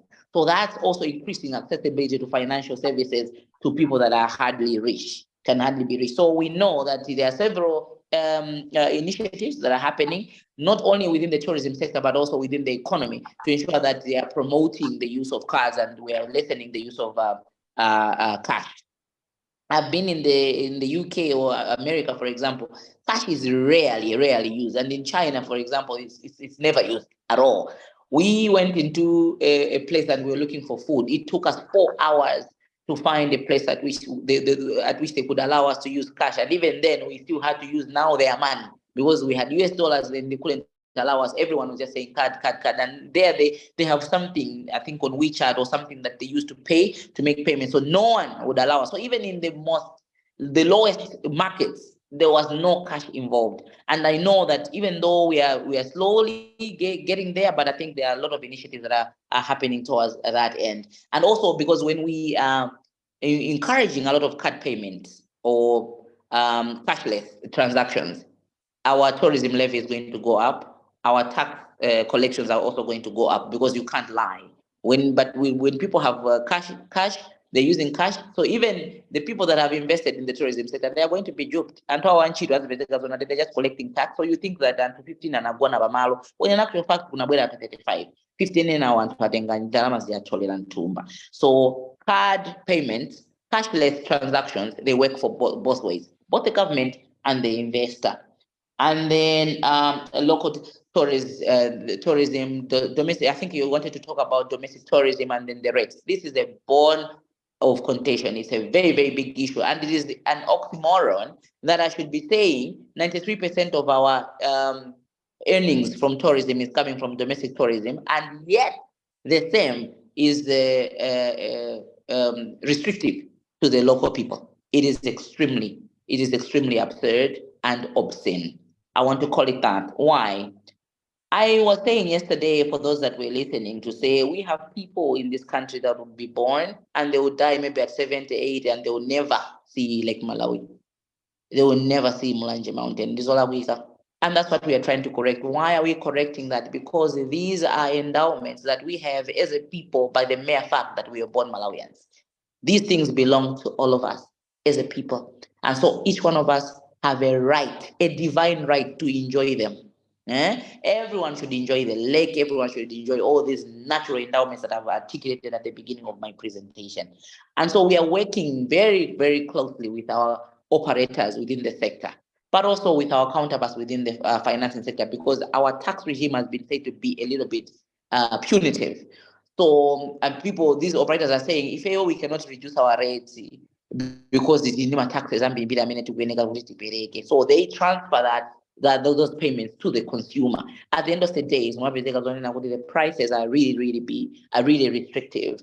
as it were. So we are working very closely so that we should have packages that address Malawians and suit Malawians' income levels. It is extremely important that we do so, and we do so intentionally. It may not happen in the next week, but I can promise you that we are working towards that. We need, somebody yesterday said, I would really like to come to Amaryllis to have my meals here with my family. But I look at the meals, it's 35,000 a plate. 35,000 feeds me for 2 weeks. Now that's 35,000 for one person. Who can afford that? So it's very little people, a few people that can afford. And even when we look at people that are going to the lake, most of them are going there to attend meetings, and they've been paid for by their companies. Not so many are going there as just leisure. So we need to change that, because like I said, all of this belongs to all of us. So we are working very closely with our operators, but also with our counterparts within the Ministry of Finance and Malawi Revenue Authority, whose responsibility is to look at these tax regimes and all of that to ensure that we are maybe relaxing on these levels as an incentive to ensure that Malawians are patronizing these places so that we can boost domestic tourism. And then the other issue was about interministerial collaboration. That is facility. I think I didn't get this question. Can you come again on the first question? I didn't write it very well. Can you come again? Yeah, for sure. What? So yeah, thank you so much, Honorable Minister. Yeah, I think that one was the first one that you asked me about the interministerial. Yeah, it was on diaspora investment incentives. So the question was, could you elaborate on the initiatives in place to incentivize the diaspora through interministerial collaboration and investment mechanism facilitated by the Reserve Bank? And I see in connection to this question, there is also another question that is talking about the diaspora bond. So they are kind of connected. So I don't know if they are connected. I'm going to invite my principal secretary, and I'm hoping that he's still here on the online. But just suffice to say that we are working within the ministry, so there's a lot of interministerial collaboration and connectivity regarding ensuring that we are providing a conducive environment for the people in the diaspora to invest in our country. And why the Reserve Bank is facilitating it is because it's at the central bank. It is their responsibility to know at a click of a button how much money is coming into our country. So that's the central bank. So, but then, like I said, people in the diaspora are saying, why should I send my money through the banks and then have the big brother's eye, which is the Reserve Bank, looking at my investment and then asking questions. And then on the other hand, you have the Financial Intelligence Authority also looking at you and saying, how is this person bringing all this money into this country? Where are they getting it from and all of that? You're supposed to be aware that we as a country are also a party to other international obligations. And we have a responsibility to prevent issues like terrorism or financing to terrorism and whatever. So we have these institutions, and they have specific laws and regulations and policies that they follow to ensure that we are not being used as a country to maybe support terrorism or terrorist attacks or money laundering and all of that. So that's why these institutions come in, FIA and the Reserve Bank of Malawi, to look at how these issues are concerned. So, for example, if somebody is coming in or to invest in the energy sector, for example, or the mining sector, for example, the Reserve Bank is coming in to ensure that every ministry that is going to have a say regarding how this investment is going to be had should be coordinated, and they are the ones that are now going to facilitate that kind of connectivity. So normally, what people have said to us is that that process now impedes on progress, because it's like the Reserve Bank. There's several ministries that are involved, maybe 4 or 5 of them, and then the Reserve Bank has to make its own decisions, and then they're saying all this and whatever. At the end of the day, it is posing some problems. That is why the better way of doing things for me, from our perspective, is that we need to engage with the PPPC, and then we create a special purpose vehicle, and then we liaise, because we still can't go above them. We'll still liaise with the Reserve Bank of Malawi, and if need be, the FIA, regarding all of these things that we need to do so that they are comfortable, and then we can be getting these investments. So I'm not really sure if I'm answering that question. That's why I needed somebody to anchor me. My PS is an economist, but I think that's how I understand it at the moment. Thank you so much. Just maybe Honourable Minister, just to address the point that you've made, is that as a ministry, we do work with the other stakeholders to promote investments, especially the PPP Commission, MITC, the Malawi Investment Trade Center, Ministry of Lands, and the Ministry of Finance. Of late, we've also brought on board Ministry of Local Government because most of these investments take place in districts. And therefore, we've brought them on board just to make sure that they are able to regulate investments in the respective districts. I've also seen that the moderator was talking about the issue of the diaspora bond. Quite interesting, but it's something that we could liaise with our colleagues in Ministry of Finance, because they're the ones, according to the Public Finance Management Act, are responsible to arrange any financing modes that could suit different types of investment. So it's something that we've taken note of, and we'll be able to share with our colleagues from Ministry of Finance and the Central Bank. Thank you, Honourable Minister. No, thank you so much. That was Mr. Chancellor Sumaka, Secretary for Tourism.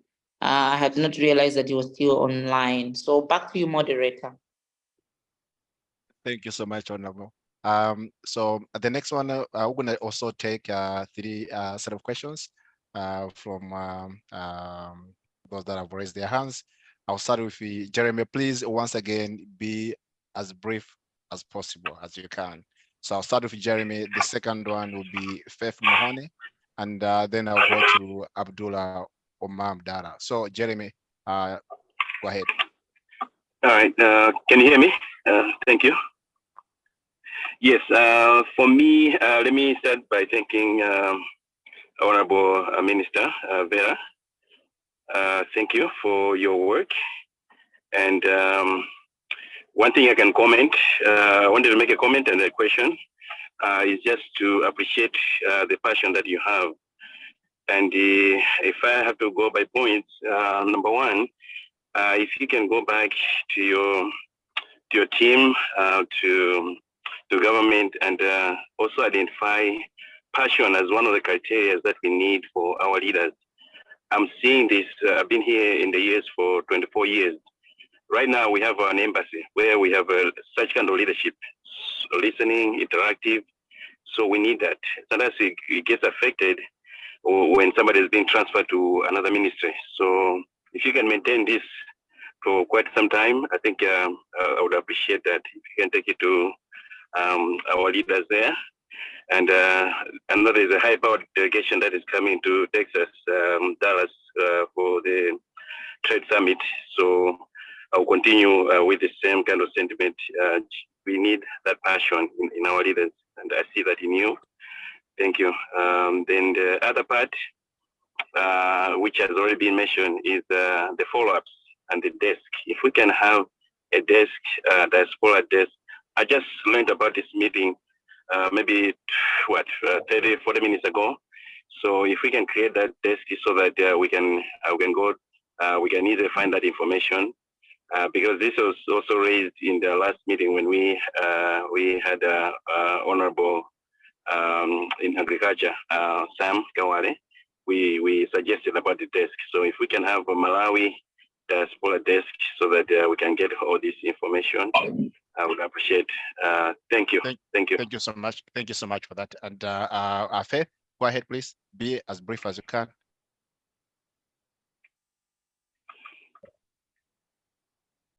Faith Mahoney.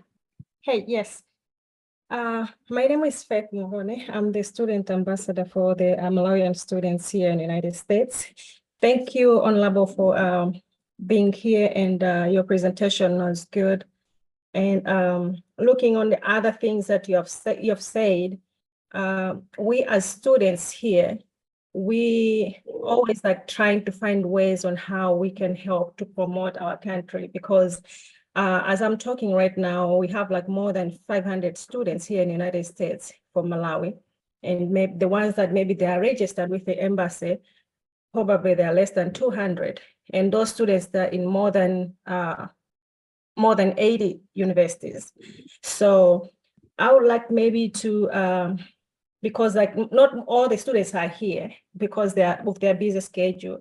So maybe if you can find time and then talk with them and see how they can help Malawi and your ministry to sell what we have in our country, because we in the United States, we have this week, Education International Week, which is big, where some students from other countries, they'll present their countries, what the country does, and being in other schools where you have like probably 2,000 students from other different countries in the world.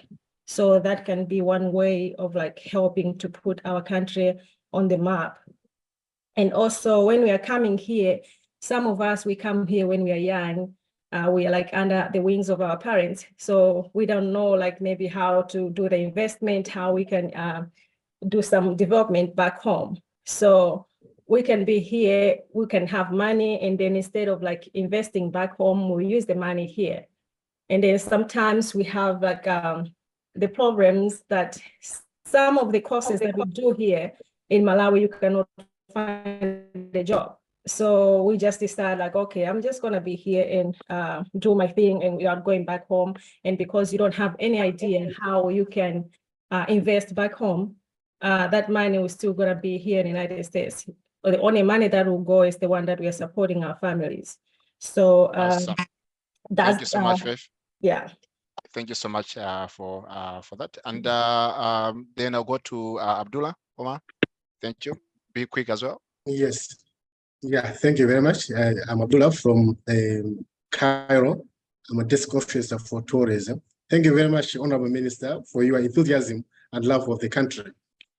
My question is, I'm asking on behalf of the tourists or possible tourists that I always visit wherever I go, either here in Cairo or elsewhere where I travel, on behalf of the Malawi government, that why should he or she come to Malawi instead of going to Zambia when Malawi is expensive and Zambia is cheaper for them to visit? And I'm mentioning Zambia because it's just a neighboring country. But why should they visit Malawi? Because Malawi is expensive, and why not any other country? That's number one. Number two, I think that question has already been asked in the chat, that we have visiting spots where blockages have been put. What is government doing in order to eliminate such kind of thing? I will give an example of here in Egypt where I am. The whole Nile River that we see is not occupied by anyone else except the government of Egypt. Whoever has a restaurant or a boat in Nile, they pay every hour or every month or every year. It's not entirely given to the occupants of Nile River.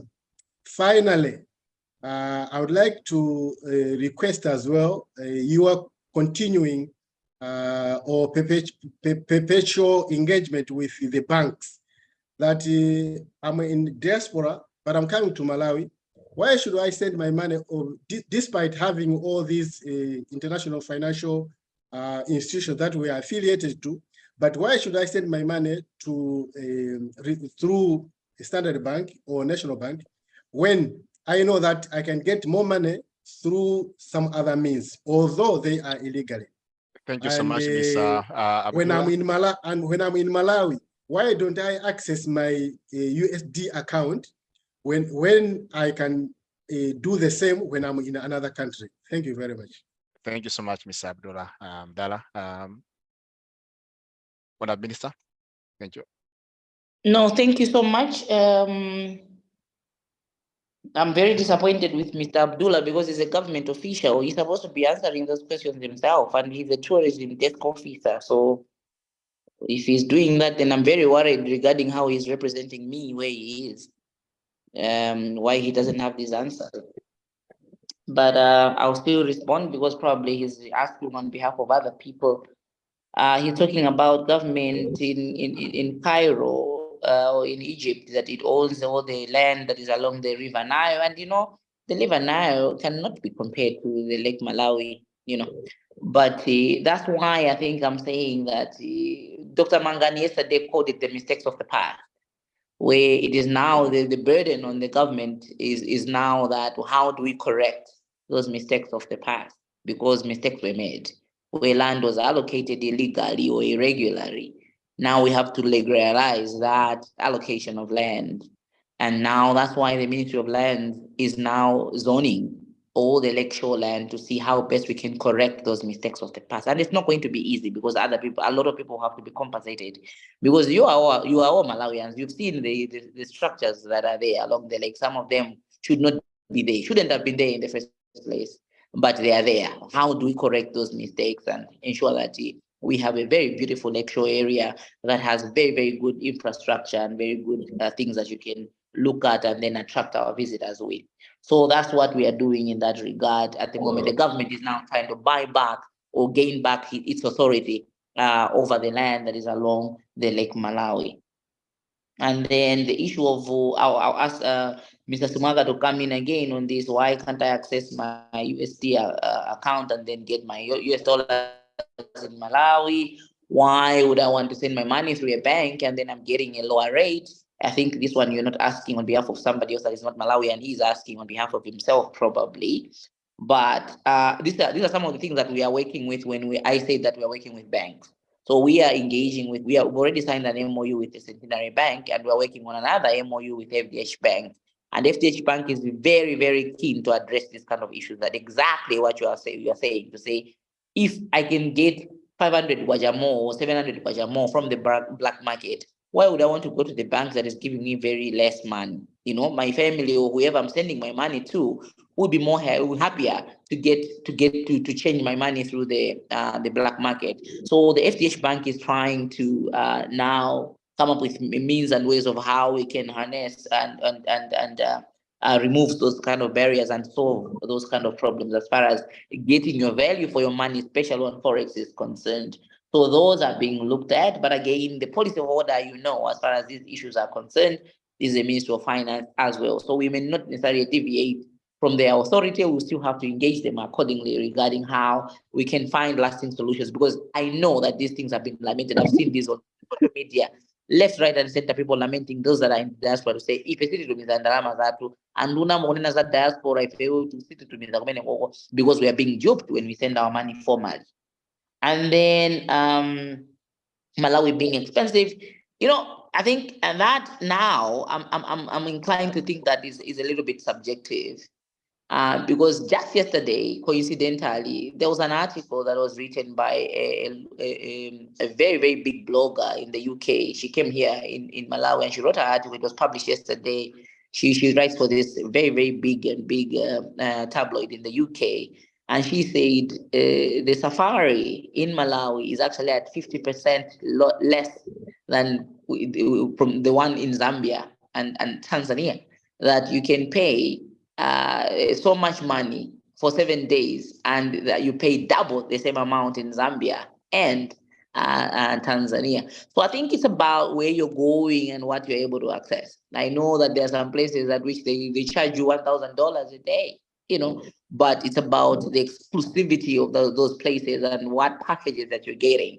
So we are aware that there's been those lamentations regarding the expense, the pricing of our products in Malawi. And again, the government doesn't really have a hold over those things because most of them are privately owned. But we are engaging them because they are impeding on the progress of tourism. Because if people cannot access these, then we should close shop. If they cannot be accessible in terms of pricing, then they should close shop. But the issue is, make your rate a little bit lower, but increase on activities, so that at the end of the day, somebody has spent so much money. They're thinking they've spent less money, but at the end of the day, they've spent so much money, but on other activities that you are providing. That is where we are going, where we are saying some places, when you go to them, they are very boring. So we want you to increase on activities to keep people busy, but also keep them spending their money. So those are some of the things that we are doing, and we call that product development at our ministry. Faith, you are talking I like what you said, Faith, there, where you said some of you, maybe some of you were born there, or you went there when you were young, very, very young, 5 years or less than 10 years old. Now you are grown, you are 25, but you are in college or whatever, but you have interest and you still have your backbone in Malawi and you want to invest in our country, but you don't know how to do it, how to go about it. It's a question of asking. You're talking to me now. It's a question of now, Honourable Minister, I would want to invest in building a hotel. How do I go about it? And we can provide that kind of information. But also that's why we have embassies. In most of our embassies, even though we may not have a tourism attaché, but we have someone that would be handling issues of tourism. They can provide you that information. If they don't have that information, they can liaise accordingly with us.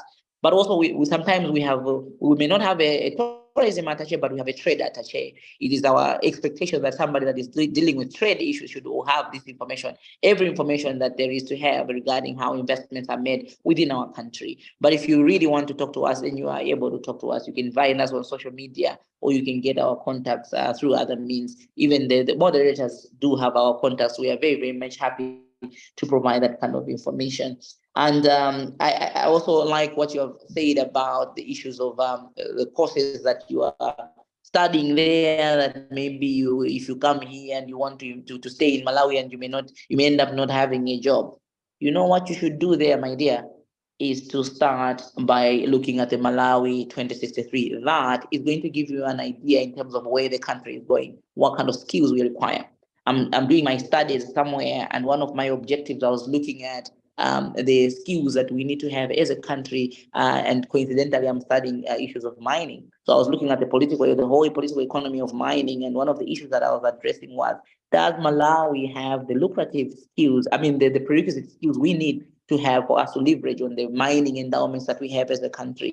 And the answer is really no. We are doing something at the moment, but we didn't have previously a deliberate plan to create a pool of skilled people that will anchor the mining sector. But that's where we are going now. So much so that even though colleges like Math or the Polytechnic would be offering courses in mining, students were not attracted to them because, number one, they don't see anyone within the economy that has done well in terms of that can provide in terms of role modeling to say, I want to be like that person, because we don't have so many of them.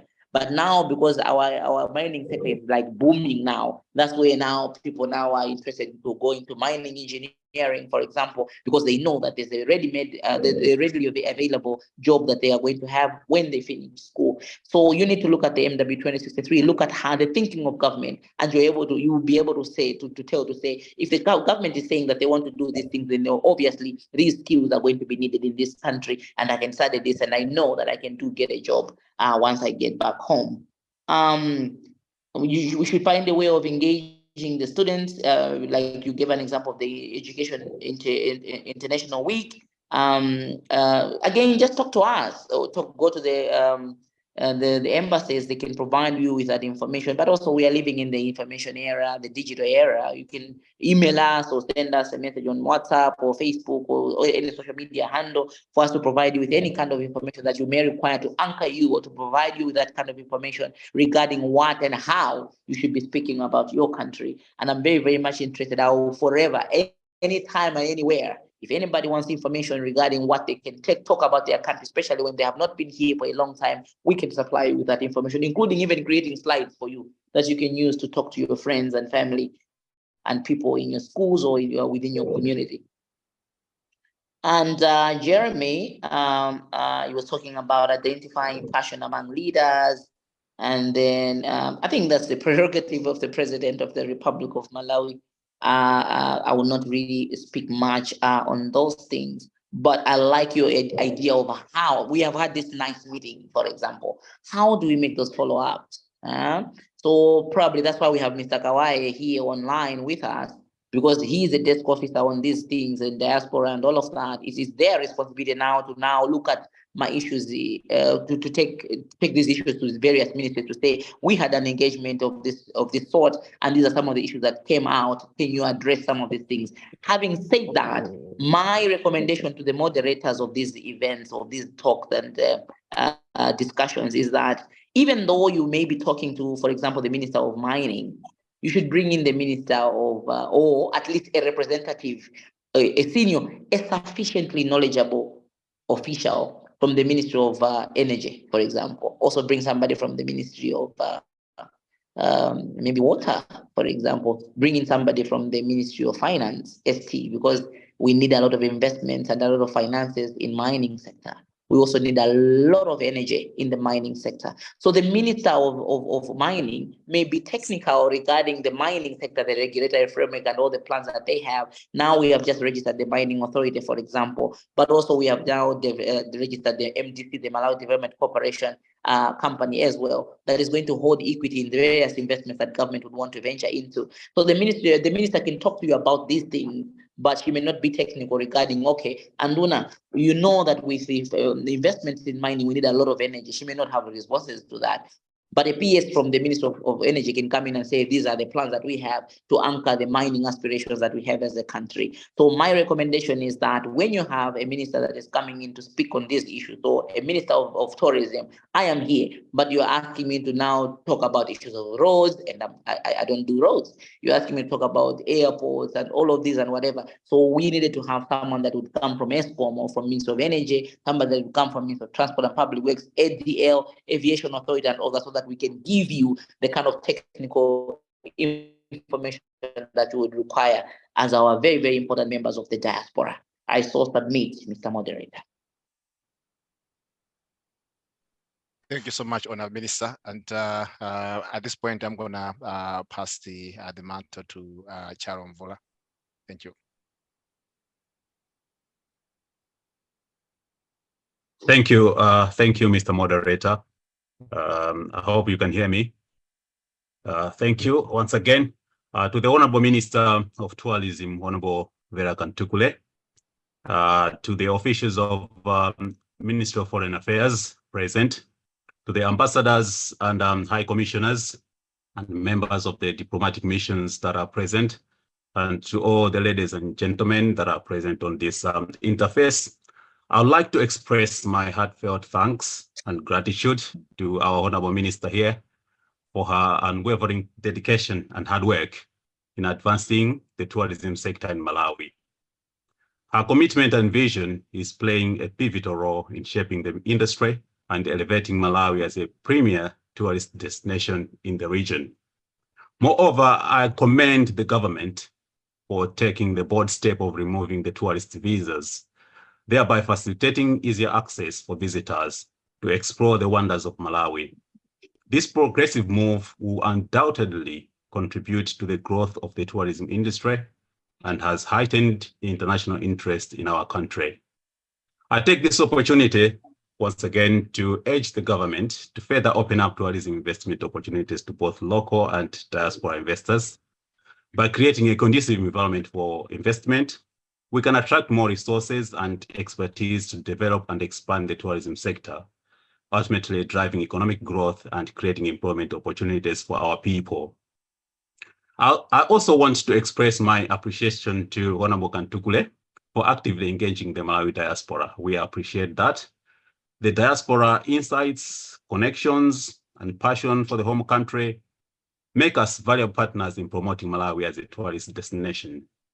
As tourism ambassadors, the diaspora always plays a crucial role in sharing their positive experiences and encouraging others to visit and invest in Malawi. In conclusion, let us continue to work together, government, the diaspora, and all the stakeholders to unlock the full potential of Malawi tourism industry. By leveraging the talents and resources of our diaspora and creating an enabling environment for investment, we can propel Malawi to new heights as a top tourist destination in that part of Africa. Thank you to the organizers, my fellow organizers of this event. We are hoping to have more ministers coming up and engage the diaspora. Allow me to give special mention to the ambassadors present, Honorable Dr. Thomas Bisika, High Commissioner to UK, Dr. Wes Moyo of Mozambique, Dr. Bwanali of Geneva, and I've noted them once.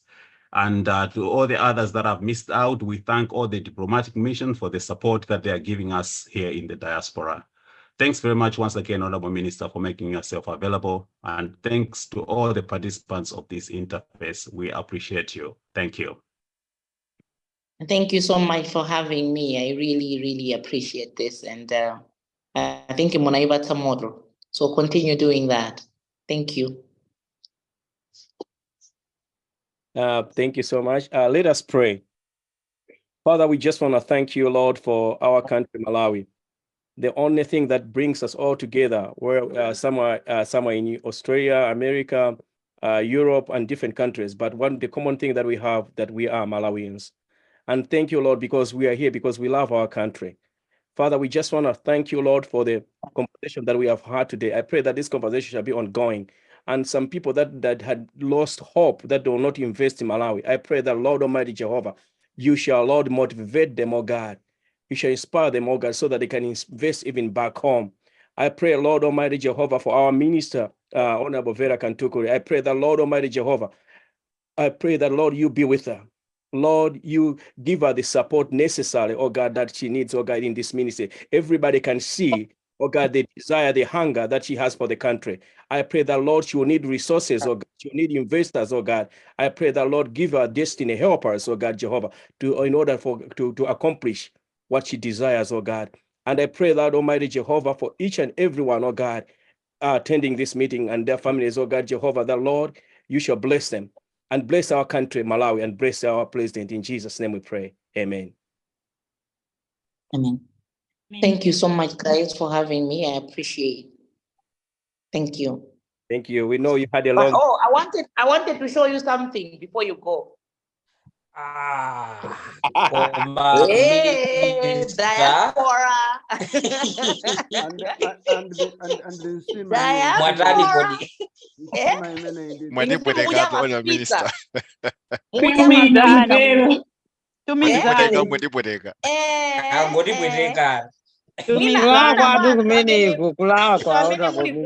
Amene muli ku Texas mukachita mwayi tubwereserani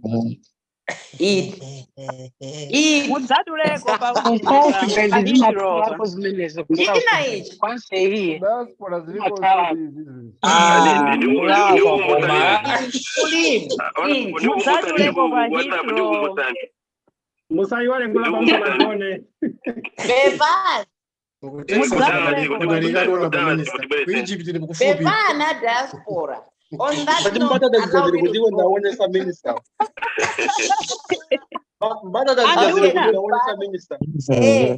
Anduna musana joke kodi ndeba nopa, what's the way forward? Do we sign any forms or what? I think actually George ndamene yada debase Ujeni. If I'm readily available to provide any kind of support and information that you require from us, they actually George atuza kuti way forward in Jan. Yes, please, because we haven't in the past presentations, there's nothing that has been sent to us, but we've been asked to submit emails. So please don't forget us. Yeah, I think abanga adibangira wawa achina Jojo iyo kaine ndiyo be password ndizimpanga so push ine Jojo that. Oh, zikomo kwambiri. Thank you so much. All right. Thank you so much. Bye bye. Thank you. Bye.